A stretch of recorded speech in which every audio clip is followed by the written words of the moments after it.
Bonjour Monsieur le maire. Alors, la taxe foncière a augmenté de 40 à 47% cette année, vous l'avez voté. Comment pouvez-vous expliquer cette augmentation? Alors, bonjour Sunley, bonjour MacJournal.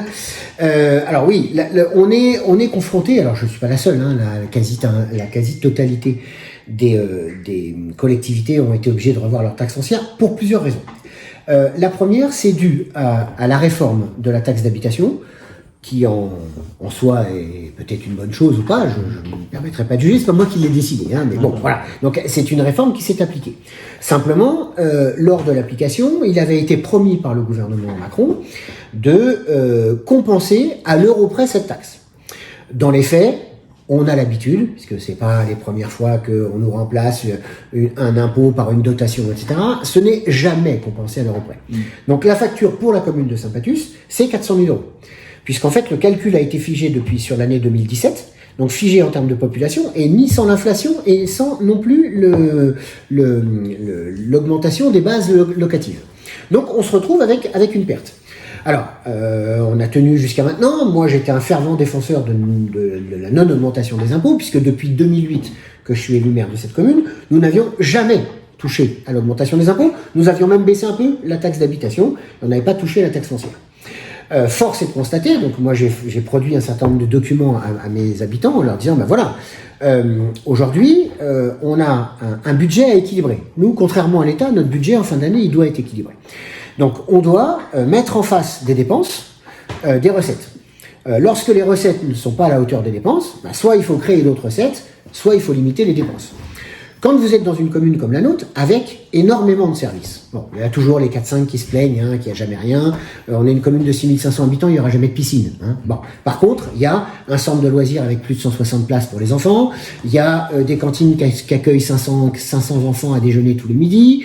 Il y a un centre de loisirs qui est ouvert toute l'année, y compris en août, alors que certains ferment.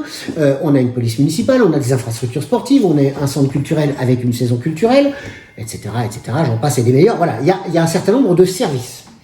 Ces services-là, il faut qu'ils soient payés. Donc, au bout d'un moment, soit il y a une réduction des services, et c'est pas le choix qu'on a fait, soit il y a forcément une compensation au niveau des impôts. Ce qui me rassure, et qui est de bonne guerre, je vais dire, c'est que les gens voient toujours le verre à moitié vide et jamais le verre à moitié plein. C'est que, par exemple, ils ont oublié, pour certains, qu'ils ont économisé.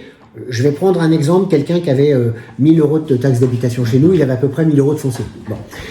Il a oublié que l'année dernière, alors pour les revenus les plus bas, ce qui n'est pas encore le cas pour la deuxième tranche, mais on est déjà dans la deuxième année, donc l'année prochaine ça aura totalement disparu pour tout le monde, il y a une grosse économie sur les impôts avec la taxe d'habitation qui a disparu. Donc, si on avait 1000 € de taxe d'habitation en moins, si celle-ci nous a été compensée à hauteur de 800 €, ben les 200 € qui nous manquent, c'est ce qu'on rajoute en fait à la taxe foncière, pour équilibrer.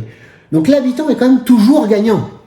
C'est ça qui est important. C'est que le but de la réforme, qui était de redonner du pouvoir d'achat aux Français, c'est valable, et c'est valable pour tout le monde, effectivement. Donc, ceux qui racontent l'inverse sont des menteurs. Voilà. Donc du coup, en fait, globalement, si on regarde globalement les impôts locaux, ça a baissé. Bien sûr, il faut regarder l'intégralité, mais comme je vous dis, on regarde toujours que par le petit bout de la lorgnette. Ah, cet impôt-là, il a augmenté. Bah oui, mais celui-là, il a disparu. Additionnez les deux et vous voyez que systématiquement, le gain est positif pour tous les habitants. Et je le répète, encore une fois, c'était le but de la manœuvre. Donc heureusement, voilà. Alors après, il y a des contraintes qui sont celles-ci. On est en train, donc, pour la commune, nous, on avait estimé cette augmentation, le gain, aux alentours de 400 000 €. Pas tout à fait. 380, j'arrondis à 400 000 €. On a la mauvaise surprise en cette fin d'année, mais comme tous nos concitoyens ont pu s'en apercevoir sur leur note de gaz et d'électricité, on avait un coût global inscrit au compte administratif, donc les dépenses réelles qu'il y a eu sur l'année 2021 pour le gaz et l'électricité, 386 771 €, enfin 386 000 €, grosso modo. On sera l'année dernière. En 2022, cette année, à la fin de l'année, là, on sera à 720 000. D'accord. On a doublé. Quasiment. Okay. Donc ça veut dire que la quasi-totalité du gain qu'on a prélevé à nos habitants, qui était censé pouvoir nous donner des marges de manœuvre pour aider un peu plus peut-être dans les écoles, ou aider un peu plus au transport, ou refaire un peu plus de voirie, ou réhabiliter un vestiaire de gymnase, ou des choses comme ça. Ça part uniquement dans les dépenses énergétiques. Alors, est-ce que vous allez faire des économies d'énergie? Alors, on va en faire, oui, on est en train de... Alors déjà, on a écouté les propositions gouvernementales et on est en train d'essayer de les traduire sur le terrain, parce que vous savez, quand un ministre dit il y a qu'à Faucon, faut faire comme ci, faut faire comme ça, c'est bien, c'est un ministre qui le dit, mais c'est pas quelqu'un qui a les pieds dans la glaise et qui peut les mettre en œuvre. Donc non, on a plusieurs mesures. On va baisser d'1 ou 2 degrés dans l'ensemble des bâtiments. Dans les écoles, on va essayer de mettre à 19 ou 20 comme ça nous est demandé. Le complexe sportif, il était déjà à 16, mais on va le mettre à 15. Je crois que c'est 15 qui est demandé par le gouvernement. Et puis, on est en train de faire étudier. Alors moi, je suis un anti-extinction de l'éclairage public totalement, la nuit, pour des raisons de sécurité. Donc on est en train d'étudier, et a priori c'est faisable, on va faire une extinction partielle avec un lampadaire sur 2. D'accord.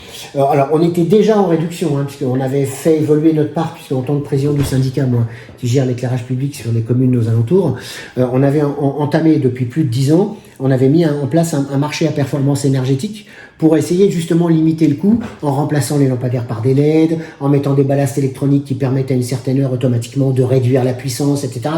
Donc tout ça, c'est des choses qui étaient déjà en place et qui vont nous permettre de continuer à améliorer la chose. Donc on va réduire, je pense, à un lampadaire sur 2. Et puis, on va conserver les éclairages de Noël, parce qu'il ne faut pas non plus qu'on soit tous à se morfondre et à pas... Voilà. Par contre, on va les réduire dans le temps. On est de toute façon sur un marché.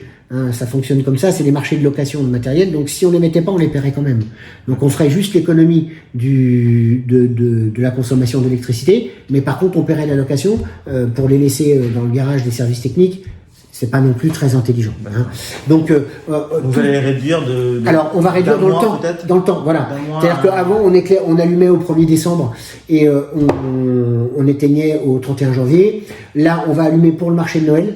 Si chez nous sera le week-end du 10-11 décembre. Donc, on va allumer le 8 ou le 9. On va gagner une grosse semaine à cet endroit-là. Et puis, on attendra au moment, je crois que les vœux du maire sont prévus aux alentours de la 3e semaine de janvier. Clac, on éteindra juste derrière. Donc, en gros, on va gagner 15 jours à 3 semaines. Donc, c'est pas tout à fait la moitié. Mais bon, dans cette période morose aussi avec les gens, moi, je pense qu'il faut conserver un petit peu l'esprit de Noël pour essayer de changer les idées un peu des gens et pas tomber dans le catastrophisme, parce que ça devient entre l'essence, les granulés pour remettre dans son poêle, et j'en passais des meilleurs. Il y a des ruptures surtout. Ça y est, la moutarde est revenue. On ne sait pas comment, mais elle est revenue. C'est déjà une bonne chose. Mais voilà. Donc non, il faut essayer de faire les choses intelligemment et puis partir aussi dans des économies qui engendrent des dépenses. Parce que c'est ça aussi l'histoire, c'est que faire des économies d'énergie dans des collectivités comme les nôtres, c'est du travail à long terme. Donc nous, par exemple, en chauffage, c'est déjà ce qu'on avait entamé. Dans le marché qu'on revenait de signer, là, on a une des écoles qui est en électrique et qui nous coûte excessivement cher. L'été prochain, elle bascule en pompe à chaleur. D'accord. C'était déjà prévu avant. Voilà, on essaye de partout où on avait des endroits où ça craignait un petit peu. On n'a pas attendu d'avoir la catastrophe. On avait anticipé. Par contre, vous ne pouvez pas faire tous les travaux du jour au lendemain. On va chauffer un peu moins la mairie alors que c'est un très très vieux bâtiment qui est encore en simple vitrage. Donc c'est en termes de passoire énergétique, ce bâtiment c'est une catastrophe. Mais bon, on avait en col roulé alors. Voilà, je mettrais en col roulé. Non mais on avait préféré faire les huisseries dans les écoles il y a quelques années avant de faire ici. Voilà, il y a des ordres de priorité qui doivent être respectés et pris en compte. Si on arrive à le faire ou si on a des aides, parce que c'est ça aussi. Il y a beaucoup d'effets d'annonce. Énormément d'effets d'annonce du gouvernement qui met des milliards sur la table, etc. Les milliards de la relance économique après le Covid, sur notre secteur, on n'en a pas vu un centime. Ça devait être sur la décile, on n'en a pas eu. On avait fait des demandes de décile, on n'en a pas eu. C'est une subvention régionale. Et la DETR départementale devait être abondée de plusieurs millions. Elle était de 14 millions l'année dernière, elle était de 13,5 millions cette année. D'accord. Donc je ne vois pas trop où était le gain. Il était même inférieur, ce qui fait que nous, on avait fait une demande de DETR pour des travaux dans le cimetière, 0. La commune d'à côté, Iverny, avait fait une demande de DETR pour les caméras vidéo, elle n'en a pas eu, etc., etc., etc. Donc il arrive un moment où moi, je suis quand même assez pessimiste et assez inquiet sur la situation, où je nous vois petit à petit s'approcher du mur et je vois pas d'échappatoire pour l'instant. Alors, peut-être va-t-il y en avoir un. On est censé croire au miracle, donc c'est plutôt bien. Mais voilà, c'est quand même... on retrouve, hein, c'est assez rigolo, je retrouve moi une caractéristique des gens qui deviennent hargneux et impatients. J'avais la même chose en 2008 quand j'ai été élu, puisque avec l'équipe d'avant, il y avait un problème de communication avec les habitants. Donc les gens arrivaient, ils hurlaient à l'accueil de la mairie, ils repartaient. On n'a même pas le temps de les recevoir pour dites-nous quel est votre problème, qu'on essaye de voir si on peut le résoudre, ou vous aider à le résoudre. Ça avait totalement disparu. Depuis quelques mois, depuis la sortie du Covid, là, c'est infernal. Les gens redeviennent hargneux, individualistes, méchants, pressés. C'est-à-dire qu'on vous envoie un mail le soir à 5h, le lendemain matin, vous avez un rappel, vous n'avez pas répondu à mon mail. Oui, enfin, vous avez posé une question, donc moi, il faut que je fasse des recherches vis-à-vis des services, que je regarde, je vais revenir vers vous, mais j'ai du calme, tout va bien, on s'occupe de vous. Pas de panique. Non, c'est vraiment problématique. Est-ce que les impôts vont augmenter ou pas? Est-ce que vous avez... à ce jour, il n'en est pas. C'est pas à l'ordre du jour. D'ailleurs, on avait fait une augmentation conséquente d'un seul coup. 7 points, c'était quand même assez conséquent. Pour rappel, c'était quoi? Le taux était de 40% depuis 2008, c'est ça? C'est ça. Et on l'a monté à 47, qui est le taux médian des communes de notre strate. Il y en a qui sont un petit peu moins, mais avec moins de services. Et on a par exemple, je crois que le haut du... J'ai mon petit tableau là sous les yeux que je vais ressortir. Le haut du tableau, c'était quand même des villes comme Céris, où il y a des services effectivement, mais qui sont à 59, 57, 55 pour Émerinville, Manilo, Mourou, Bailly-Romainvilliers, 54. On va retrouver des taux qui correspondent à des villes comme Courtrai, Chessy, Champagne-sur-Seine. Voilà, on est dans les médians. Alors, on n'est pas parmi les moins importants, certes, hein, voilà. Mais la taxe foncière, comme c'est maintenant aussi la seule ressource de la commune, elle est complètement dépendante des autres ressources de la commune. C'est-à-dire que vous avez dans toutes ces communes-là, entre autres dans celles qui sont dans le bas du tableau, ce sont des communes qui appartiennent à des intercos extrêmement riches et qui reversent des dotations de solidarité communautaire, ce qu'on appelle de la DSC, que nous, on est incapable de faire sur notre interco. Donc quand vous avez, par exemple, sur celle de Roissy, vous prenez en comparaison la ville de Lomperrier, ou la ville d'Otis et la mienne. Effectivement, Otis c'est un peu moins, mais ils touchent chaque année une dotation de 650 000 € de leur interco. Très bien, il n'y a pas de jalousie, tant mieux. Il y a les recettes de l'aéroport qui peuvent être réparties sur les communes. Il n'y a pas de problème là-dessus. Mais il faut comparer ce qui est comparable. Nous, notre interco, elle ne nous reverse pas 650 000 €, elle nous reverse 0. Tout simplement parce qu'elle ne les a pas. Donc il faut vraiment bien comprendre cela. Et quand on compare les choses qui sont comparables, on s'aperçoit qu'on est normal. On n'est pas les plus mauvais, on n'est pas les meilleurs, mais on est dans le milieu de la... Il faudrait comparer en fait les impôts, enfin ce qu'on paye, enfin, même si certains ne payent plus d'impôts, parce que il faut être propriétaire même pour payer les impôts, et le service rendu en fait. C'est ça. C'est un peu votre message si on doit résumer. Ah c'est ça, il faut... en fait, mais c'est comme dans un couple. Vous avez je sais pas, vous habitez la région parisienne. Un couple, on va prendre un exemple concret. Un couple qui a 2 fois 2 000 € de ressources, 4 000 € de ressources. On va dire qu'il met, en région parisienne, il met 1 500 € dans son logement. Alors qu'au fin fond de la Creuse, il met 500 € dans son logement. Les 1 000 € d'écart, il les a en disponible pour faire des activités. S'il a envie d'aller au restaurant, il peut le faire. S'il a envie d'aller au cinéma, il peut le faire. S'il a envie de partir en vacances en cumulant, il peut le faire.